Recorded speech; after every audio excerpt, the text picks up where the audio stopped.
Hello दोस्तों, polity विषय में हम भारतीय जो संघ और उसका राज्य क्षेत्र था भाग 1 के अंतर्गत उसमें हमने सभी प्रकार की जानकारियां प्राप्त की। किस प्रकार से संघ और उसके राज्य क्षेत्र को परिभाषित किया गया है, राज्य पुनर्गठन जो आयोग था उसके बारे में जानकारी प्राप्त की, राज्य पुनर्गठन अधिनियम के अंतर्गत क्या व्यवस्था रही, किस प्रकार से निरंतर आगे से आगे भारत में नए राज्यों का निर्माण कब कब किया गया उसके बारे में हमने चर्चाएं की।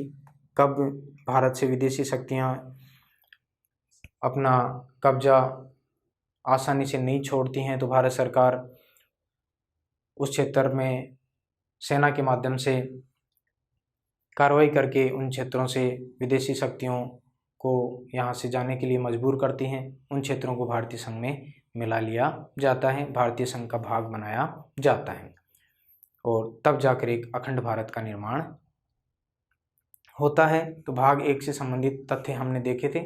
उसके पश्चात दोस्तों एक छोटा सा टॉपिक है हमारा नागरिकता का, वो हम देखते हैं। भाग 2 किससे संबंधित है? भाग 2 और इसका संबंध किससे है? नागरिकता। भाग 2 का संबंध किससे है दोस्तों? नागरिकता से संबंधित है और इसका जो उल्लेख है वो किया गया है अनुच्छेद 5 से लेकर 11 तक। अनुच्छेद 5 से 11 तक, अनुच्छेद 5 से 11 तक भारत में नागरिकता संबंधी बातों का उल्लेख किया गया है। यानी नागरिकता से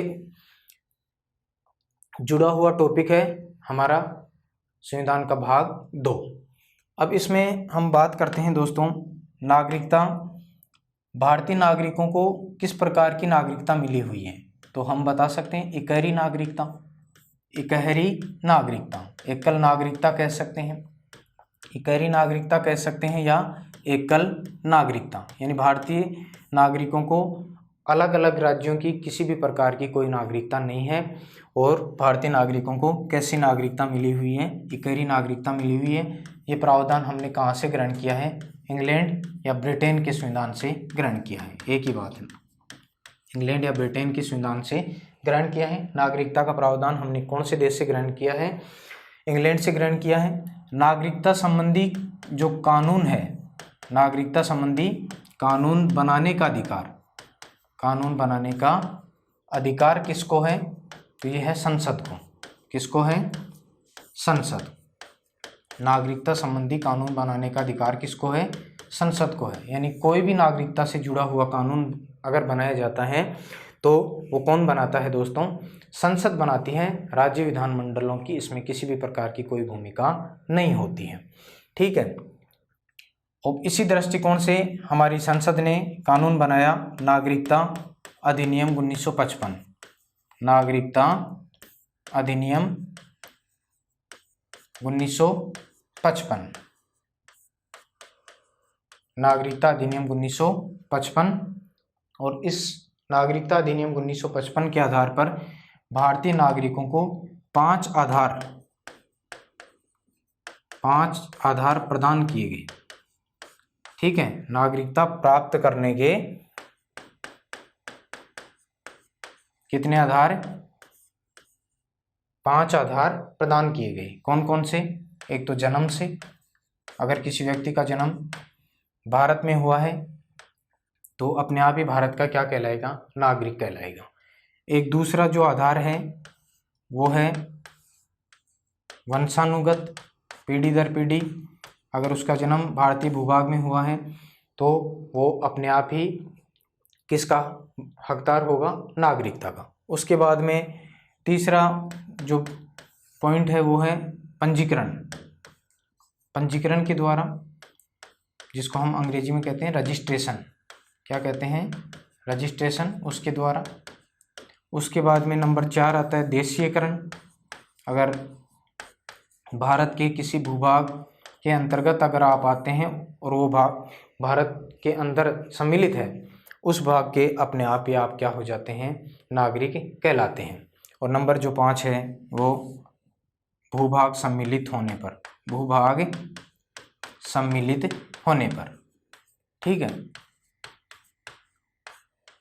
आपको अगर मान लीजिए कोई भूभाग ऐसा है जो भारत में नहीं था 1947 में और उसके पश्चात क्या हो गया, भारत में शामिल हुआ वो भाग या वो क्षेत्र, तो उस क्षेत्र के निवासी अपने आप ही कहाँ के नागरिक कहलाए, भारत के नागरिक। तो 5 आधारों पर भारतीय नागरिकों को क्या मिली हुई है, नागरिकता मिली हुई है।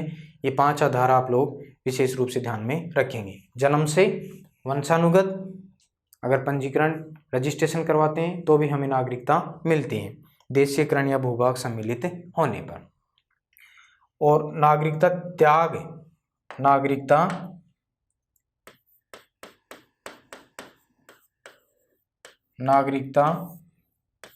का परित्याग, नागरिकता का परित्याग किन आधारों पर हो सकता है? तो पहला आधार आप बता सकते हैं स्वयं त्यागने पर। अगर कोई व्यक्ति भारत की नागरिकता छोड़ना चाहता है अपनी इच्छा से, तो वो फिर भारत का नागरिक नहीं कहलाएगा, उसकी नागरिकता का क्या हो जाएगा, परित्याग हो जाएगा, नागरिकता उसकी समाप्त हो जाएगी। उसके बाद में सरकार द्वारा किसी कारणवश वंचित किए जाने पर, वंचित किए जाने पर भी उसकी नागरिकता समाप्त हो सकती है। किसी कारणवश अगर किसी गलत करते में वो लिप्त पाया जाता है तो सरकार नागरिकता से क्या कर सकती है, उसको वंचित कर सकती है। और नंबर जो 3 है वो क्या होगा,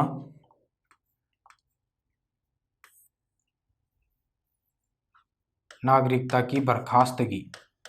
अगर राष्ट्र विरोधी गतिविधियों में वो शामिल है तो उसकी नागरिकता क्या हो सकती है दोस्तों, समाप्त हो सकती है। संसद के द्वारा उसकी नागरिकता को समाप्त किया जा सकता है। तो नागरिकता प्राप्त करने के अधिकार हमने देखे, कौन कौन से माध्यमों के द्वारा हमें नागरिकता प्राप्त हो सकती है। नागरिकता का परित्याग किस प्रकार से किया जा सकता है, या तो व्यक्ति खुद त्यागना चाहता है तब, दूसरा सरकार अगर उसको वंचित करती है नागरिकता से तब, और किसी कारणवश अगर वो राष्ट्र विरोधी गतिविधियों में सम्मिलित है तो संसद के द्वारा उसकी नागरिकता बर्खास्त की जा सकती है, उसकी नागरिकता को समाप्त किया जा सकता है। दोस्तों हम यहाँ पर अनुच्छेद भी देख लेते हैं।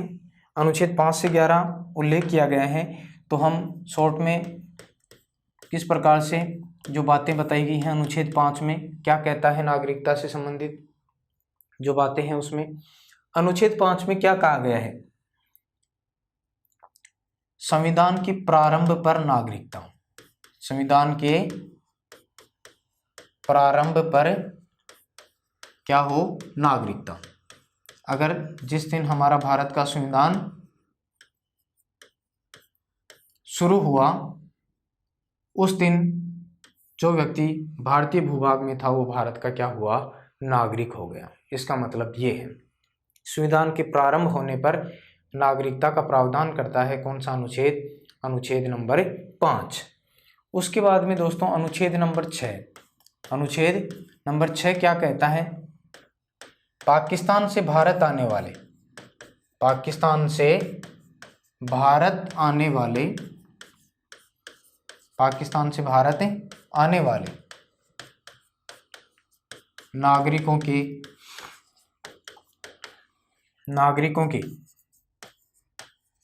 नागरिकता संबंधी अधिकार, नागरिकता संबंधी अधिकार। 1947 में भारत पाकिस्तान विभाजन हुआ, बंटवारा हुआ ब्रिटिश भारत का, 2 भाग बने। उसके पश्चात बहुत से लोग पाकिस्तान से भारत की तरफ आए, तो उन लोगों के नागरिकता संबंधी अधिकारों का प्रावधान किया गया है कौन से अनुच्छेद के माध्यम से, अनुच्छेद 6 के माध्यम से। उसके बाद में अनुच्छेद 7, अनुच्छेद 7 में क्या है, यही बात, ये पाकिस्तान से भारत आ रहे हैं, भारत से पाकिस्तान जाने वाले, भारत से पाकिस्तान जाने वाले भारत से पाकिस्तान जाने वाले, बाकी वही बात आगे हो जाएगी नागरिकों के नागरिकता संबंधी अधिकार कि जो व्यक्ति भारत से पाकिस्तान की तरफ चला गया है उनकी नागरिकता रखी जाए या उसको समाप्त कर दिया जाए। ऐसे प्रावधानों का विवरण हमें मिलता है कौन से अनुच्छेद के माध्यम से, अनुच्छेद 7 के माध्यम से। उसके बाद में दोस्तों अगला जो आता है अनुच्छेद 8। अनुच्छेद 8 क्या कहता है? भारत के बाहर रहने वाले, भारत के बाहर रहने वाले भारतीय उद्भव के नागरिकों के नागरिकता संबंधी अधिकार, नागरिकता संबंधी अधिकार। समझ रहे होंगे दोस्तों मेरी बात। अगर कोई व्यक्ति भारत के बाहर रह रहा है लेकिन उसका जन्म कहाँ पर हुआ है? भारत में हुआ है, तो ऐसे व्यक्तियों के नागरिकता संबंधी अधिकार हमें किस अनुच्छेद के माध्यम से दृष्टिगत प्रतीत होते हैं? अनुच्छेद 8 के माध्यम से, कि जो व्यक्ति भारत के बाहर रह रहा है, किस कारण से गया है, स्थायी रूप से दूसरे देश में जाकर बस गया है या वहाँ की नागरिकता ग्रहण कर ली है या किसी नौकरी या किसी नियोजन के माध्यम से किसी पद को ग्रहण करने के लिए गया है, व्यापार करने के उद्देश्य से गया हुआ है, ऐसी बातें आपको प्रतीत होंगी अनुच्छेद 8 के माध्यम से। उसके बाद में अनुच्छेद 9। अनुच्छेद 9 क्या कहता है? किसी विदेशी राष्ट्र की स्वेच्छा से, किसी विदेशी राष्ट्र की स्वेच्छा से नागरिकता ग्रहण कर लेने पर नागरिकता की समाप्ति, नागरिकता की क्या हो जाएगी? समाप्ति। जाहिर सी बात है दोस्तों, अगर कोई व्यक्ति भारत का है और दूसरे देश में जाकर अमेरिका में रहने लग गया, लंबे समय तक वहाँ रहा, तो अपनी इच्छा से अगर वो वहाँ रहता है, वहाँ बस जाता है, वहाँ की नागरिकता ग्रहण कर लेता है, तो उसके पश्चात उसकी भारतीय नागरिकता अपने आप क्या होगी? समाप्त हो जाएगी। ऐसा प्रावधान करता है भारतीय संविधान का अनुच्छेद 9। और उसके पश्चात अनुच्छेद जो 10 हैं उसमें कोई विशेष बात नहीं है। नागरिकों के अधिकारों का बना रहना, नागरिकों के नागरिकता संबंधी जो अधिकार हैं वो बने रहें। ठीक है, कैसी परिस्थिति क्यों ना आए, अगर भारतीय भूभाग में वो हैं, भारत के नागरिक हैं, तो उनकी नागरिकता संबंधी जो भी अधिकार हैं उन अधिकारों का संरक्षण करेगी भारत सरकार। भारत की संसद समय समय पर उनकी निगरानी के लिए कानून बनाएगी। तो नागरिकों के अधिकारों का परिस्थितिजन्य स्थितियों में भी बना रहना, किसी प्रकार की कोई रुकावट उत्पन्न न हो। और उसके पश्चात आता है अनुच्छेद 11। अनुच्छेद 11 में क्या बताया गया है दोस्तों? अनुच्छेद 11 में ये बताया गया है संसद द्वारा नागरिकता के जो अधिकार हैं या प्रावधान हैं का विधि द्वारा, विधि का मतलब कानून द्वारा विनियमन करना, यानी किसी भी प्रकार का अगर कोई भी नियम लागू करना है तो संसद विधि के द्वारा ये कार्य करेगी। ये बात इसमें दृष्टिगत होती है। ठीक है, विधि द्वारा कोई भी नागरिकता के प्रावधानों से संबंधित बातें हैं तो ये सारा काम कौन करेगा? संसद कार्य करेगी। तो मेरे ख्याल से आपको दोस्तों भारतीय संविधान के अनुच्छेद 5 से 11 में जो बातें बताई गई हैं उसके बारे में जानकारी प्राप्त हो गई होगी। किसी प्रकार की कोई विशेष बातें नहीं हैं। अगर दिक्कत है तो हम पुनः इसका आकलन कर लेते हैं, पुनः इसको रिपीट करते हैं। किस प्रकार से है देखिए, भारतीय संविधान का भाग 2 नागरिकता का प्रावधान करता है और ये उल्लेख है संवैधानिक उपबंध किए गए हैं अनुच्छेद 5 से लेकर 11 तक। भारतीय नागरिकों को एकल या इकहरी नागरिकता का प्रावधान है, एकल नागरिकता मिली हुई है। ये प्रावधान हमने इंग्लैंड यानी ब्रिटेन के संविधान से ग्रहण किया है। नागरिकता संबंधी कानून बनाने का जो अधिकार है वो भारत में संसद को प्राप्त है और संसद ने इस दृष्टिकोण से नागरिकता अधिनियम 1955 पारित किया है और भारतीय नागरिकों को 5 आधारों पर नागरिकता प्रदान करने का प्रावधान किया गया है। कौन कौन से आधार हैं? जन्म से, अगर व्यक्ति का जन्म भारत में हुआ है, वंशानुगत, पीढ़ी दर पीढ़ी अगर वो भारत के भूभाग में रहते आए हैं, पंजीकरण या रजिस्ट्रेशन किसी दूसरे भाग के हैं और वो वर्तमान में भारत में रह रहे हैं तो वो भारत के नागरिक हो सकते हैं, रजिस्ट्रेशन करवाएंगे तब। देशीयकरण, अगर भूभाग के मूल निवासी हैं जिनका भूमि कृषि संबंधी जो स्वामित्व है वो भारत के अधीन है तो वो भी भारतीय नागरिक हैं।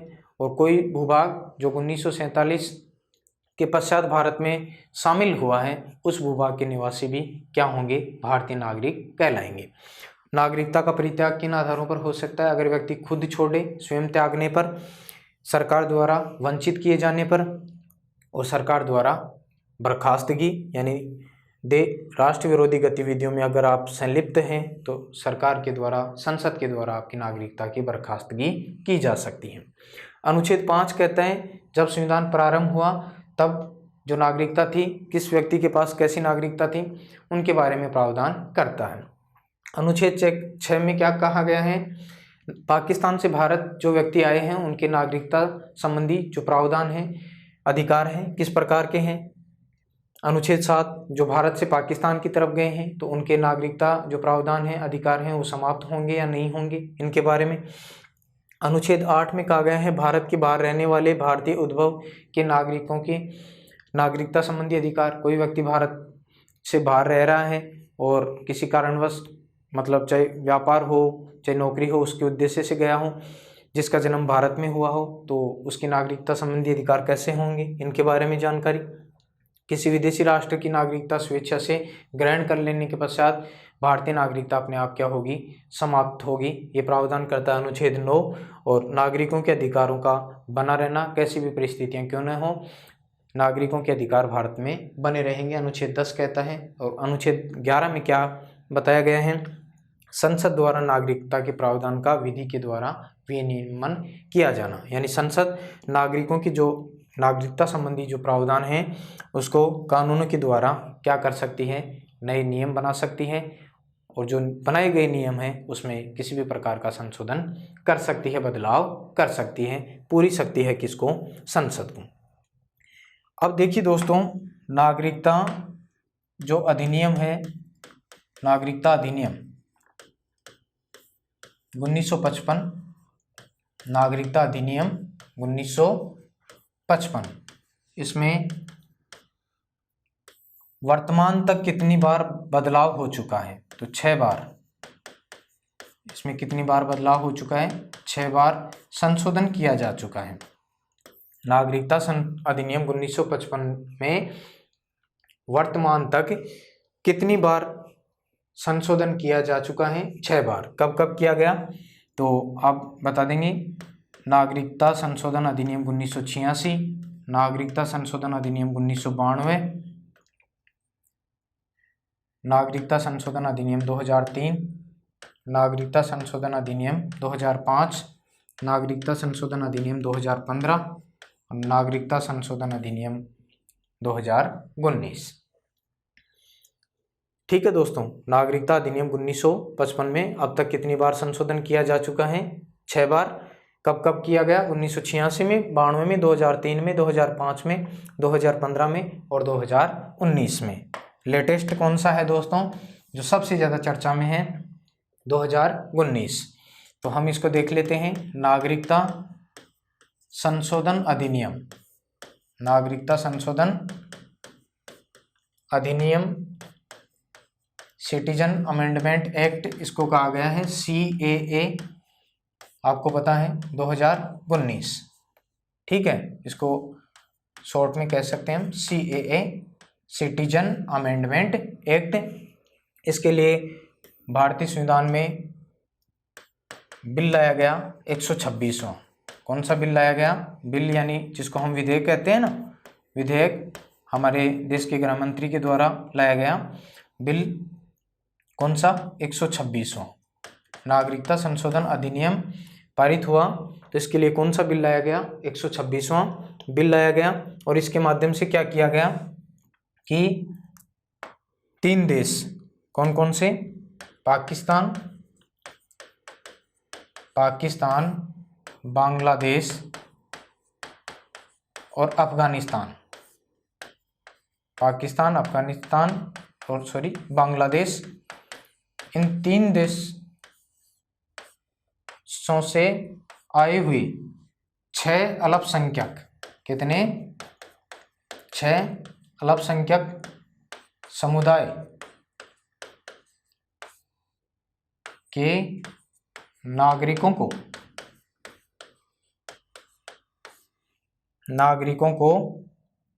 नागरिकता देने का प्रावधान किया गया।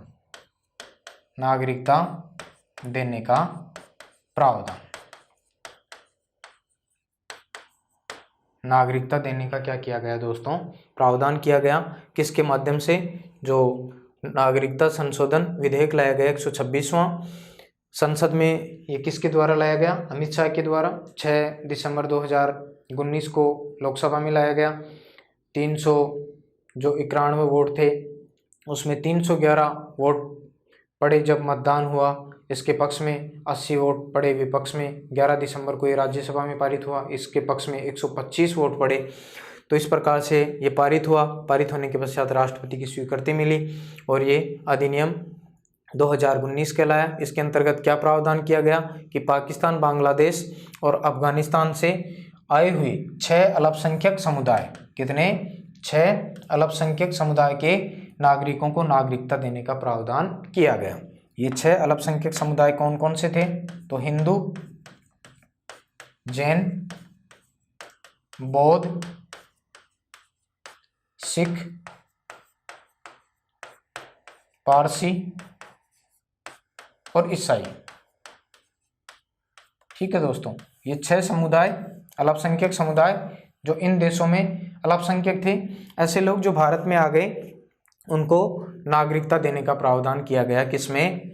नागरिकता संशोधन विधेयक जो लाया गया संसद में, इसके माध्यम से। इसमें मुस्लिमों के लिए कोई प्रावधान नहीं। सबसे ज़्यादा विरोध तभी हुआ, मुस्लिमों के लिए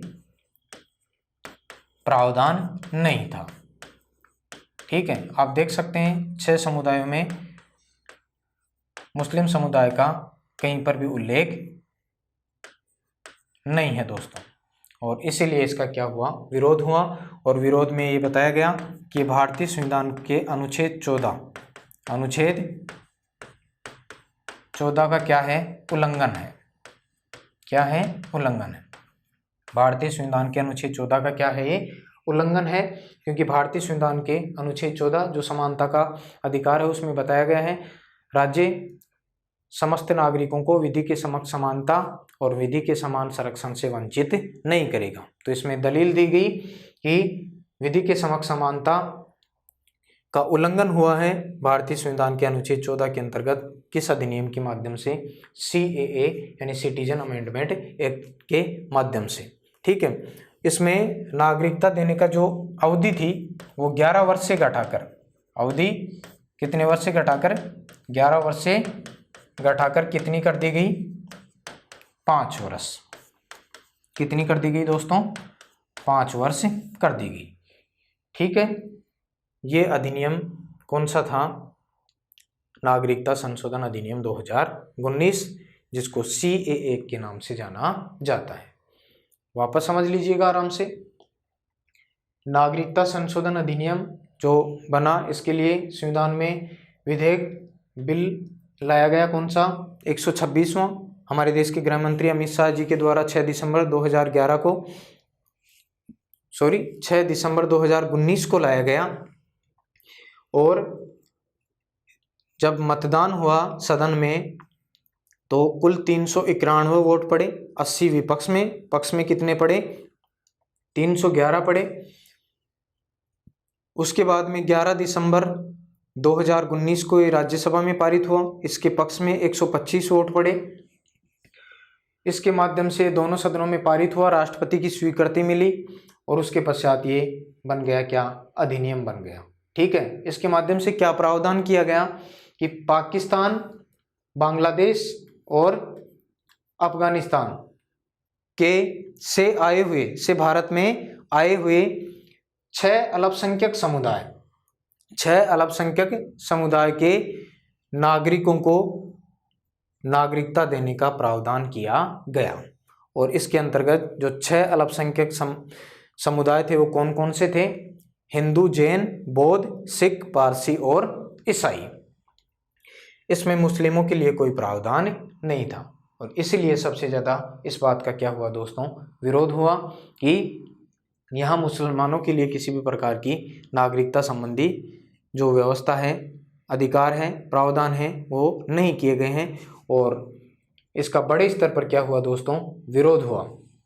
विपक्षी पार्टियों ने भी बड़े शोर में इसका विरोध किया और ये दलील दी गई कि सिटीजन अमेंडमेंट एक्ट जो 2019 पारित हुआ है वो भारतीय संविधान के अनुच्छेद 14 का क्या करता है, उल्लंघन करता है, ये लागू होना नहीं चाहिए। ठीक है दोस्तों, और जो नागरिकता संशोधन अधिनियम है 2019, इसके अंतर्गत नागरिकता देने की जो अवधि थी पहले 11 वर्ष थी कि कोई भी व्यक्ति अगर कहीं से भी आया है, वो भारतीय भूभाग में अगर पिछले 11 वर्ष से रह रहा है तो उसको भारतीय नागरिकता प्रदान की जाएगी। अब ये 11 वर्ष से घटाकर कितनी कर दी गई है, 5 वर्ष कर दी गई है। तो मेरे ख्याल से दोस्तों नागरिकता संबंधी जो प्रावधान है वो आपको अच्छे से समझ में आ गया होगा। किसी प्रकार की कोई दिक्कत मेरे ख्याल से नहीं होगी। उम्मीद करता हूँ आप अपने शिक्षण को बेहतर बनाए रखेंगे। अपना जो ये सूक्ष्म टॉपिक था, विषय भी अपना छोटा था, इसके ऊपर हमने मोटे तौर पर जानकारी प्राप्त की है। तो फिलहाल मैं सभी लोगों को धन्यवाद